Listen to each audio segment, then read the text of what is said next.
の栄翔大落下がありました。ちょうど先が伸びきったんでしょうか。しかし現在のところトップです。さあ場内はジャンポフ5番目の選手になりました。高田学園高田高等学校から河野雄大選手とモンティーノです。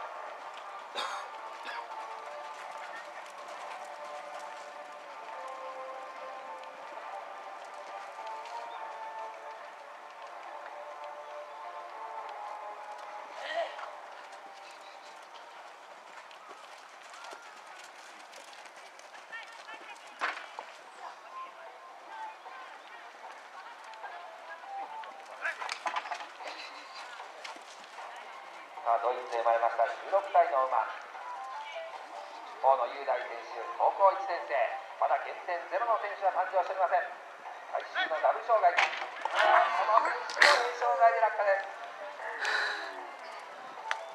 走行タイムが34秒15と、オリンピック選手でありました加藤選手のタイムより速いタイムでゴールをしましたが、1つの障害の落下がありまして減点が4点ですが現在トップです。